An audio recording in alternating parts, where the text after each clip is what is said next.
Hi guys, मेरा नाम है साहिल खन्ना और आज की न्यूज़ शुरू करते हैं। 500 के नोट की सर्कुलेशन 300% बढ़ी है। दीपेंद्र गोयल आने वाले 2 साल तक सैलरी नहीं लेंगे। एलॉन मस्क की हो रही है चांदी और इंडियन स्टार्टअप्स कर रही है दबाकर लॉस। तो चलिए आज की बिजनेस न्यूज शुरू करते हैं। सबसे पहली न्यूज है हमारे देश के अंदर 500 के नोट की करेंसी सर्कुलेशन की पिछले 5 साल के अंदर 300% राइज दिखाई दिया है 500 के नोट के अंदर सर्कुलेशन के अंदर, और वो भी फेक नोट्स का। अगर हम फाइनेंशियल ईयर 19 की बात करके चले, उस टाइम पे 21.87 मिलियन पीसेस थे और फाइनेंशियल ईयर 23 के अंदर 91.11 मिलियन पीसेस हो गए। बहुत बड़ा नंबर है। नोटबंदी करी गई थी भाई फेक नोट्स को सर्कुलेशन में रोकने के लिए, बट यहाँ पे हम देख रहे हैं भाई बहुत ज्यादा सर्कुलेशन आ रहे हैं, ऑलमोस्ट डबल हो गया है। 2000 के नोट्स को बंद किया गया था कि भाई क्योंकि फेक नोट्स आ रहे हैं। अब 500 के नोट में फेक आना शुरू हो गया। 500 के बंद करके फिर 100 कर दोगे क्या? आरबीआई ने मार्च 2024 में बोला था कि भाई जो सर्कुलेशन में पैसा है वो बढ़ता हुआ दिखाई दिए 500 के नोट्स की अगर हम बात करके चले तो सर्कुलेशन इसलिए बढ़ाई गई थी क्योंकि 2000 के नोट्स बंद करे गए थे, बट उसके बीच में ही नकली नोट्स भी डाल दिए गए हैं। तो बहुत हाई चांसेस है अगर आपके पास कोई 500 का नोट पड़ा है तो वो नकली हो सकता है। अगर हम डोनाल्ड ट्रम्प की बात करके चले तो उन्होंने मैक्सिको और चाइना के साथ में एक तरह से क्लियर कर दिया है कि ट्रेड वॉर होने वाली है। 25% टैक्स लगेगा, चाइना के ऊपर 10% एक्स्ट्रा लगने वाला है जब तक फेंटाइल की स्मगलिंग को वो रोकेंगे नहीं।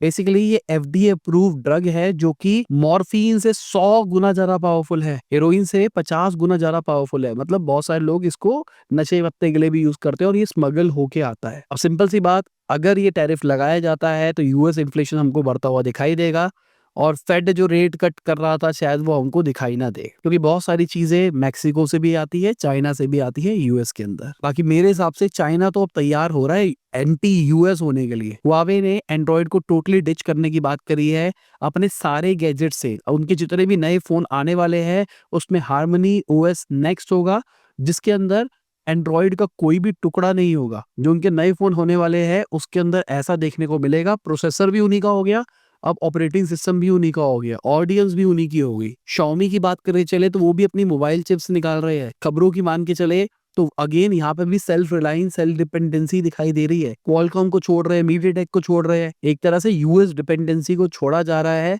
चाइनीज कंपनीज के थ्रू। चाइना सैंक्शंस तो लगा देगा पर कहीं ना कहीं जो यूएस की बहुत सारी कंपनीज है वो चाइना के थ्रू भी पैसा कमाती है, वो जाता हुआ दिखाई देगा। बाकी न्यूरालिंक की बात करके चले तो उनको रोबोटिक आर्म का अप्रूवल मिल गया है। एलॉन मस्क की कंपनी है भाई, सिंपल सी बात, जो भी बेट करना है एलॉन मस्क पे बेट करो, सब कुछ चलेगा। मतलब उनके मान लो ग्रह परिवर्तन हो गया है, अब सब कुछ उनका पॉजिटिव होता हुआ दिखाई देगा।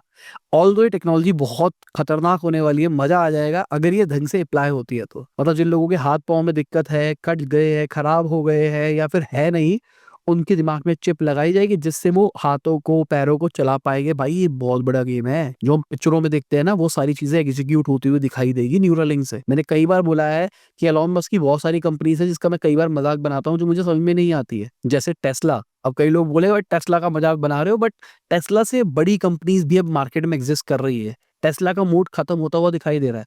अगर टेस्ला यूएस कंपनी ना हो तो भाई बीवाईडी सब कुछ खराब कर देगा, बट एलॉन मस्क के पीछे डोनाल्ड ट्रम्प बैठे हैं तो इसलिए उनको उतनी ज्यादा दिक्कत नहीं आने वाली। बट अगर इनकी सारी कंपनीज में बात करके चले, मुझे सबसे बढ़िया कंपनी लगती है न्यूरालिंक। क्यों? क्योंकि वो ऐसी चीज पे काम कर रही है ना जो शायद पूरी दुनिया को रीराइट कर देगी। जो अभी चैट जीपीटी एआई के ऊपर हम एक्साइटमेंट की बात कर रहे हैं ना, न्यूरालिंक उसका बाप है। आप सोचो आपके दिमाग में एक चिप लग गई है जो कि इंटरनेट से शायद कनेक्टेड है, शायद वो लोकली भी चल रही है और उसके अंदर चैट जीपीटी इनबिल्ट है। तो अगर आपको कोई इन्फॉर्मेशन चाहिए तो वो आपके ब्रेन के अंदर ऑलरेडी है। आपके ब्रेन के अंदर ऐसे बहुत सारे पार्ट्स होंगे जो शायद आप एक्सेस नहीं कर पाते, आप उन सबका एक्सेस कर पाओगे उस चिप के थ्रू। अब टीवी ऑन करने के लिए, कोई बटन दबाने के लिए आपको रिमोट नहीं चाहिए, आपको सिर्फ सोचना है और वो इक्विपमेंट चालू हो जाएगा। आप सोचो ना ये चीजें न्यूरालिंक से पॉसिबल हो पाएगी, तभी मुझे बहुत ज्यादा एक्साइट करती है वाली चीज। हाँ बहुत साल लग सकते हैं इस चीज को होने में, थोड़ा फैंटेसी वाली चीज लगती है, बट भाई सोच के बहुत मजा आता है। बाकी एप्पल इंडिया के आईफोन प्रोडक्शंस की बात करके चले, 10 बिलियन क्रॉस कर गए। अभी आया था आईफोन इंडिया के अंदर मैन्युफैक्चरिंग करने के लिए और इतने टाइम के अंदर ही 1,75,000 लोगों को डायरेक्ट नौकरियां दी है। ये सिर्फ 4 साल का पीरियड है। तो बहुत सारे लोग क्रिटिसाइज करते हैं गवर्नमेंट को कि भाई गवर्नमेंट उल्टी सीधी चीजें लेके आती है, बट भाई ये पीएलआई स्कीम तो हिट हुई है। नोटबंदी नहीं चली बट पीएलआई चला है। बाकी गवर्नमेंट एक और चीज निकाल के लेके आ रही है, पेन 2.0, जिसमें पैन कार्ड का एक नया वर्जन आएगा जिसमें क्यूआर कोड हो गए, सभी को फ्री अपग्रेड मिल रहा है। आपका जो भी पैन है उसको आप अपग्रेड कर सकते हो। अब इसके अंदर डिजिटलाइजेशन के ऊपर फोकस किया जाएगा। सिंपल सी बात यह है, बहुत सारे ना पैन कार्ड डॉर्मेंट पड़े हैं, उसको अपडेट करने के लिए भी शायद इस चीज को किया जा रहा होगा। कहने को तो कहा जा रहा है डेटा कंसिस्टेंसी रहेगी, सर्विस डिलीवरी इंप्रूव हो जाएगी, इसी पैन से सारा काम हो पाएगा, कॉस्ट को ऑप्टिमाइज कर सकते हो, सिक्योरिटी इंप्रूव रहेगी। बट सिंपल सी बात मेरे हिसाब से ये डेटा को अपडेट करने का तरीका है। 78 करोड़ पैन्स डिस्ट्रीब्यूट हो चुके हैं, जिसमें से 98% इंडिविजुअल्स के लिए, पर कितने लोग टैक्स देते हैं, तो शायद उसी के लिए सब कुछ तैयार किया जा रहा है। एक जगह पे आपके बैंक के लिए मैंडेटरी कर दिया गया है पैन और आधार को लिंक करना। मतलब आपके बैंक में जितनी भी ट्रांजेक्शन हो रही है वो कहीं ना कहीं रिकॉर्ड तो हो ही रही है। साथ में जो आपका मोबाइल नंबर है, इस पे ओटीपी आता है, उसको भी आप आधार से ही खरीद रहे हो, तो आपका नंबर भी एक तरह से लिंक हो गया है। साथ में आपने कोई भी व्हीकल खरीदा है, कोई भी इक्विपमेंट खरीदा है, वो कहीं ना कहीं आपके आधार या फिर पैन से लिंक्ड है। अगर आप इंडिया से बाहर जा रहे हो, पासपोर्ट के थ्रू जा रहे हो, तो पासपोर्ट का डेटा भी कहीं ना कहीं आपके आधार से लिंक्ड है। अगर आप कोई नई प्रॉपर्टी खरीदते हो तो भाई उस प्रॉपर्टी के लिए भी आपको आधार पैन देना पड़ता है। अगर आप कहीं इन्वेस्टमेंट करते हो, लाइफ इंश्योरेंस लेते हो, तो उसके अंदर भी आपको यही डिटेल्स देनी पड़ती है। तो बेसिकली एक पूरा इकोसिस्टम इकट्ठा हो रहा है, यहाँ पर सेंट्रलाइज डेटा होगा गवर्नमेंट के पास, और जो लोग चोरी कर रहे हैं उनको एक झटके में पकड़ा जा सकेगा।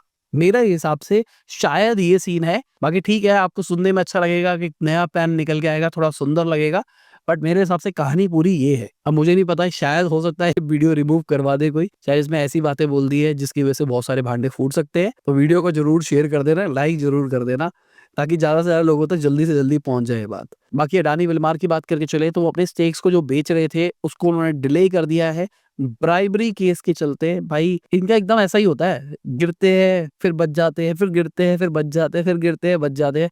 तो भाई मेरे को लग रहा है 7.5 की शुरुआत हो गई है इनकी। अगर 7.5 की बात करें तो बायजूस की भी बात कर लेते हैं। तो उनके फाइनेंसेस के ऊपर गवर्नमेंट ने फिर से एक नई इन्वेस्टिगेशन बिठा दी है। देखो क्या होता है भाई, कि किस तरीके से उन्होंने पैसों को इधर उधर किया है।